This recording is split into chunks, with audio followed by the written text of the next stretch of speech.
Good morning, good afternoon, good evening, whatever time it is for you. For me, it's middle of the afternoon. Welcome to Rick's Corner. I happen to have Pepper here with me today. She doesn't want to seem to leave my table or my stool, so maybe she'll be my silent guest. We'll see if she speaks up. I want to talk about sticking points and plateaus. This is something that's not really talked about a whole lot, but it was years ago, and it does come up from time to time. What that really means, let's just say you're lifting for powerlifting, and you're trying to increase your bench press. And you reach a sticking point, which is basically a plateau.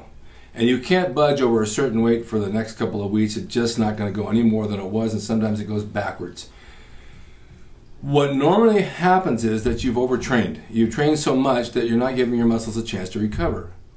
And you're doing your reps wrong. There's something going on that you shouldn't be doing. Now, it's not so important to be strong, but it is an ego thing with us, especially in younger years, that we want to always get the best bench, the best squat, and I did too. There's nothing wrong with that at all. I found for me that, let's just take bench press for example. I would start with 12 reps, lightweight, maybe 135, throw a couple of quarters on, do maybe 10 or 8 reps, something like that. Then 6, increase the weight again, then 4 reps, increase the weight again, then 2 reps to not my maximum weight, but a heavy weight. And then I would go close to my maximum weight and do singles, 2 sets, 3 sets of singles, then drop back down and then do 12 reps of a lighter weight. This was plenty. I did this twice a week. I could get a good single rep at the time that I wanted, and then you go in, some days it's not quite there and some days it is, so I would take a week and I just do reps. I wouldn't do any heavyweight at all. But you don't want to stay away from the heavyweight too long, because your body gets used to the heavyweight, and then when you stay away it becomes even heavier. If I was to do it now, I think 135 would be heavy for me because I haven't done it in so long. So you need that rest period in between, but not too long a rest, because too long can drive you backwards, because your body gets used to relaxing and it doesn't want to push it. The other thing is that your mind, as I've said before, tells your body what to do. If you come in the gym and you can do 300 pounds a day, and then you go in tomorrow or the next day and you can't do 300 pounds, your body didn't change, but your mind did. Your mind failed you. Your mind wasn't really into it. If you tell yourself, oh, I don't know if I could do it, then you're not going to do it. If you tell yourself, I can do it, but you really believe you can do it, then you will do it. It depends on how bad you want it. And I've said this before, if you want it bad enough, you can do it. And someone will say, yeah, but I want it bad enough. Well, how bad do you want it? Do you really want to push for it? Are you saying that? Or is your mind getting weak on you? So that's the sticking point. You can apply that to almost any exercise you do. Now, I have gone into the gym and done curls. I remember curling with 65-pound dumbbells when I was 19. 65-pound dumbbells is a lot of weight. And I got them up 6 reps, 6 reps, 6 reps. And then as time went on, I lowered it down to about 50, 55. And then 65 became hard again because I wasn't doing it a lot. Now I do 25 or 30, maybe 35, and it's difficult. It's half the weight I used to do because I'm not used to doing all that weight. So the sticking points come and go and the plateaus come and go. It depends on what you really want. If you're going to be a powerlifter, it's important. If you're going to be a bodybuilder, it doesn't really matter, because you're trying to build the muscle and develop it. It's not about how much weight you can lift. Just because you lift heavy doesn't mean you're going to be bigger. Yes, it's true that heavyweights build bigger muscle in some ways because you have put more demand on the muscle, but you also put more demand on the muscle by cell size by doing a lot of reps, pumping the blood through there, increasing the cells, increasing the cells, increasing the cells. Single reps are good for lifting. They're not good for building. They don't do anything with size as far as shape or muscularity. Most of your powerlifters are big and thick and heavy. Yes, they have a lot of fat on them. Most of your bodybuilders are lean and hard and muscle because they're not going for maximum weight, they're going for reps. Not to say they don't do maximum weight sometimes, because they do. So I'm not trying to be, I'm not trying to contradict myself, because it's a little bit of both.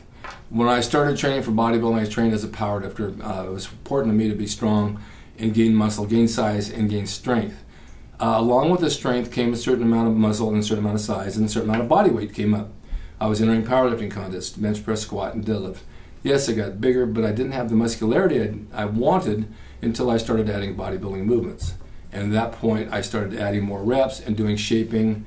If you want to call it shaping, it's just working the muscle, basically.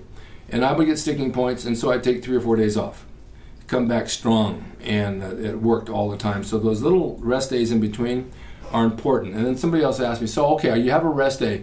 Do you need to stay on your diet? Do you need to eat high protein? Yes, that's when you really need it, because let's face facts. You're building muscle, but you're tearing down muscle in the gym. You're not really building it. You're going to the gym to tear it down.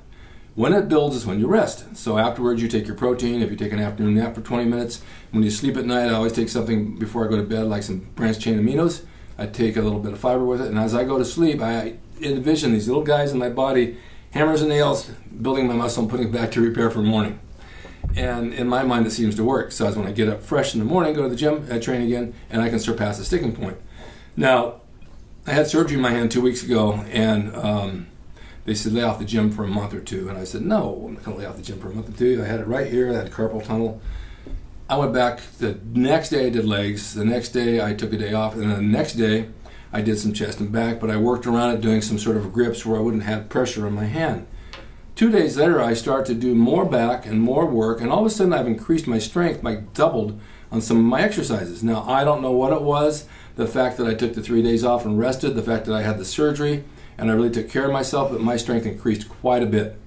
My diet was tight, and I think that helped a lot. I also noticed that when I watch my diet tight, I end up gaining size and weight. Whereas if I don't watch my diet and I eat some carbs like ice cream and stuff, I end up losing 2 pounds. Now I've never been able to figure that out, other than the fact my body won't metabolize that sugar, and it will the good stuff. So I just wanted to share this with you all. You're going to get sticking points if you're going for lifting. Take a couple of days off, go back, do some reps. The following week, do the 10-8-6-2-4-1-1 method for gaining power, and I think it'll help your lifts. If this is what you want.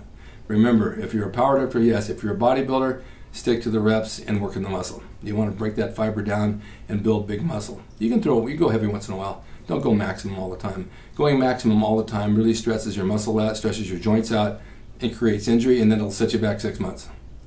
Anyway, I was thinking about this. I wanted to share it with you all. I thought it was important. And thank you for watching Rick's Corner, and stay tuned for more. You can also catch me now a couple of times a week on Facebook Live, but I announce ahead of time when I'm going to be on it, so at least you can catch me.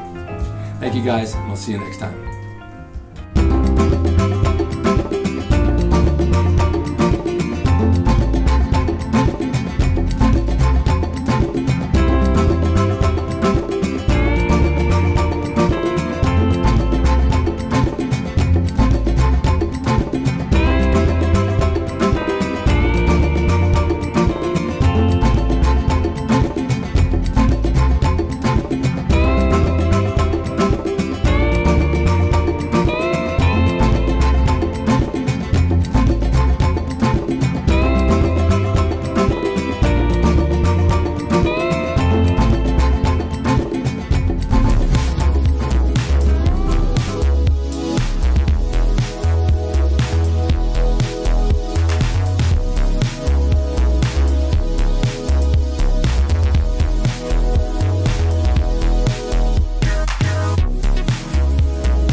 Drasin.com. He is the equalizer, baby. See you next time.